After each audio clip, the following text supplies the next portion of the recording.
Assalamualaikum warahmatullahi wabarakatuh. Ketemu lagi dengan saya Ki Bagus Purwas. Apa kabar sedulur semua? Semoga semuanya selalu dalam keadaan sehat walafiat, selalu diberikan rezeki yang banyak oleh Allah Subhanahu wa taala. Amin ya Allah ya rabbal alamin. Jadi pada kesempatan kali ini saya kembali lagi hadir untuk menemani sedulur semua. Seperti biasa ya, kita akan kembali membahas tentang dunia spiritual, dunia supranatural, dan juga dunia ilmu kegoiban dan dunia metafisika. Baiklah sedulur, yang akan saya bahas kali ini, saya akan mengambil tema tentang pentingnya mengolah rasa, terus keyakinan, terus keikhlasan hati ya gitu. Saat kita melakukan sebuah ritual apapun gitu, atau sebuah penggarapan hajat, atau melakukan sebuah riyadhah atau tirakat apapun ya, intinya jalurnya ke situ lah, intinya masih ke dunia spiritual gitu.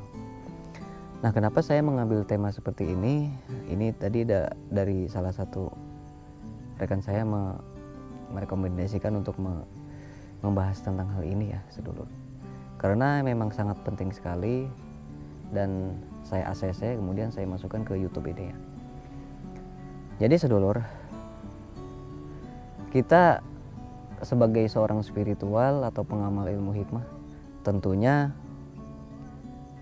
sangat penting sekali untuk mengolah rasa, untuk mengolah keyakinan, dan juga untuk mengolah keikhlasan hati ya.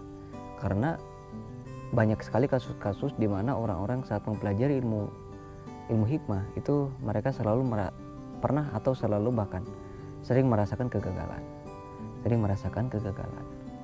Itu karena ada beberapa faktor yang mungkin mereka yang perlu dibenahi ya sedulur. Salah satunya yaitu tadi ya, tiga hal yang akan kita bahas kali ini. Soal tentang mengolah rasa, mengolah keyakinan, dan mengolah keikhlasan hati gitu. Baik, kita ambil salah satu contoh nih. Misal sedulur melakukan sebuah riyadhah atau munajat gitu kan. Misal sedulur memiliki usaha, misalnya sedulur itu memiliki usaha dagang bakso misalnya ya gitu. Sedulur memiliki usaha dagang bakso. Nah, sedulur itu memiliki suatu doa atau amalan ilmu hikmah yang memiliki manfaat di dalamnya itu untuk melariskan atau mendatangkan para pembeli gitu. Memiliki barokah ke arahnya ke situ misalnya. Nah, sedulur ini sudah mengamalkan. Misalnya disuruhnya dibaca tiap malam di wiridnya 1000 kali gitu kan. Nah, sedulur sudah mengamalkan semua itu, disuruh melaksanakan sholat hajat dulu, sholat taubat, kemudian baru wirid misalnya. Nah, semuanya sudah dijalani, tapi usahanya itu belum juga ramai sedulur.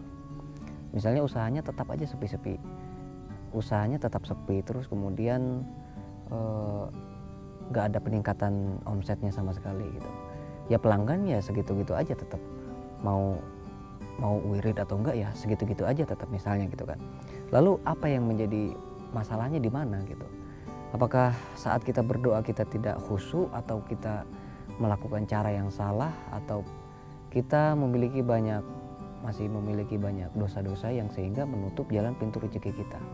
Nah, mungkin dari semua yang saya sebutkan tadi mungkin ada ya salah satunya, mungkin karena setiap kita manusia mungkin ya kita perlu ya untuk mengintrospeksi diri, di mana letak kesalahan kita, di mana letak ketidakbenaran kita kan gitu.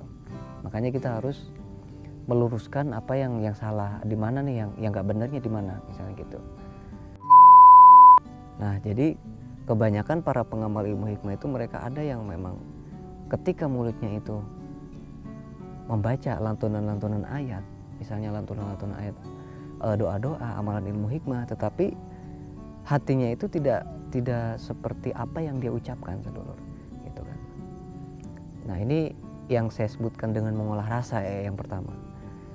Nah, saat kita sedang melakukan wiridan atau bermunajat, atau kita sedang melakukan riyadhah dalam menjalankan suatu amalan gitu kan, sebaiknya kita harus mengkondisikan rasa kita juga, karena ini sangat penting.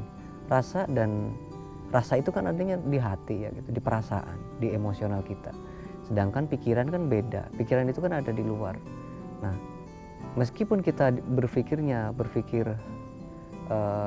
yang istilahnya ya berpikir yang positif, belum tentu batin kita, perasaan kita, emosional kita belum tentu ke arah situ gitu kan.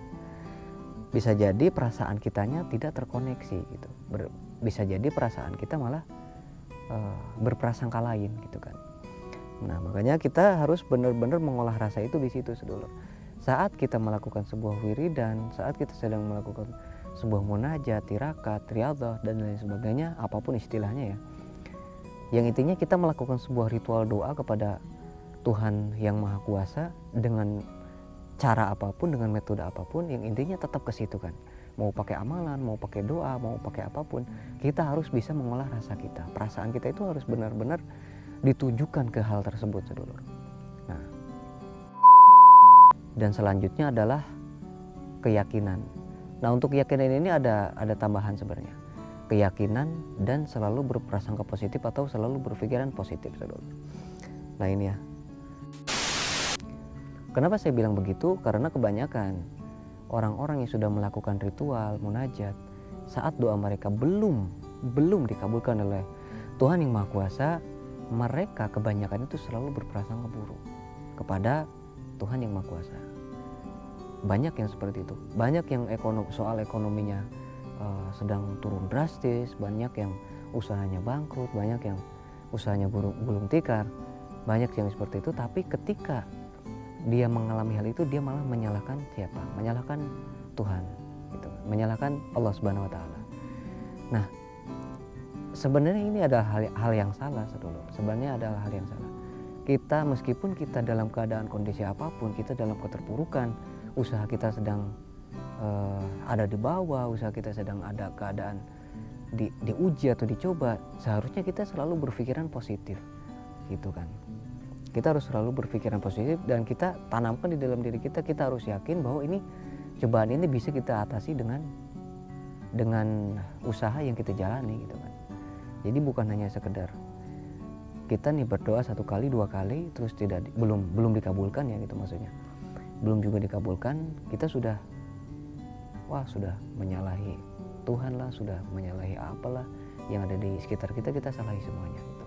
Jadi jangan sampai seperti itu ya sedulur, karena itu adalah salah satu hal yang malah nanti malah makin susah nanti kesananya. Jadi malah kita akan merasakan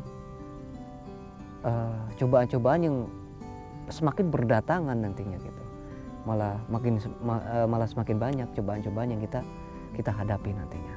Satu aja misalnya sudah sangat berat, apalagi nanti kesananya ada lagi seperti itu. Contohnya seperti itulah ya.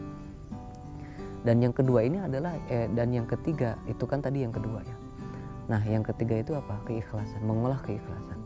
Saat kita sudah melakukan sebuah riyadhahan gitu kan, kita sudah melakukan munajat, toh kita misalnya sedang meminta supaya usaha kita dilancarkan, atau kita sedang meminta supaya si orang itu menyukai kita dengan bermunajat kepada Allah gitu kan. Dan poin yang terakhir itu adalah ikhlas sedulur. Yang disebut dengan ikhlas itu adalah kita mengikhlaskan semuanya apapun yang terjadi. Misalnya nih, kita memohon kepada Gusti Allah supaya diberikan usaha kita supaya dilancarkan. Kita minta supaya omset kita itu satu hari itu 5 juta misalnya kan. Ya itu kan kita ibarat kita memberikan proposal. Kita memberikan proposal kepada orang kaya gitu kan. Ternyata cuma dikasih berapa? Kita minta 100.000, ternyata cuma dikasih 5.000 gitu kan. Nah, kita tetap mengikhlaskan aja karena kita hanya dikasih segitu gitu kan. Nah, balik lagi ke pembahasan yang tadi ya. Saat kita meminta misalnya supaya dilancarkan, supaya diramaikan, ternyata tidak begitu ramai. Ternyata usaha kita hanya ada peningkatan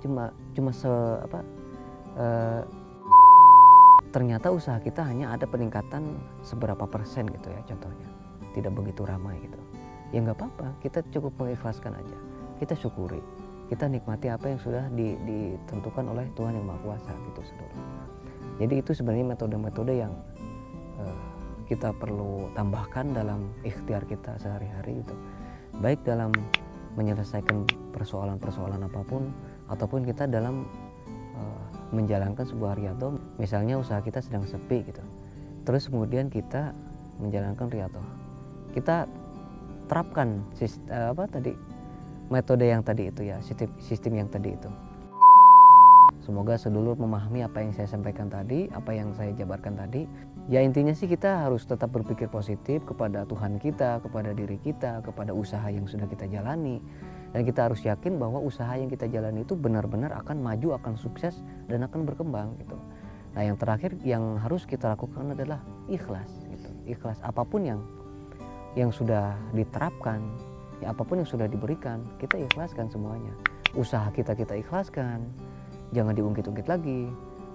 Jangan sampai usaha kita sangat berat, ya saya sudah menjalankan usaha ini dengan cara ini, tapi kita tidak ikhlas dalam melakukannya. Kita ungkit-ungkit lagi, kita bicarakan lagi, kita ingat-ingat lagi. Jangan seperti itu. Kita mengikhlaskan semua perjuangan kita, baik perjuangan batiniah maupun lahiriah kita ikhlaskan, kita jalani dengan semaksimal mungkin. Nah, jadi begitu. Nanti biar Tuhan kita, biar Allah Subhanahu wa taala yang menentukan segalanya, Saudara. Insya Allah apapun yang kita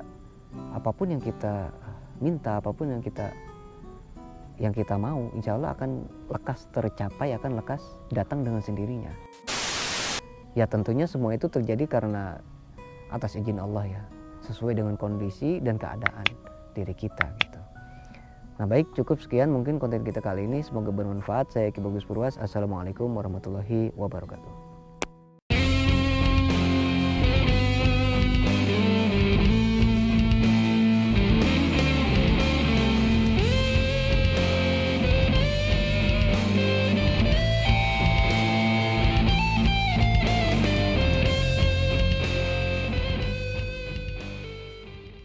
Nah,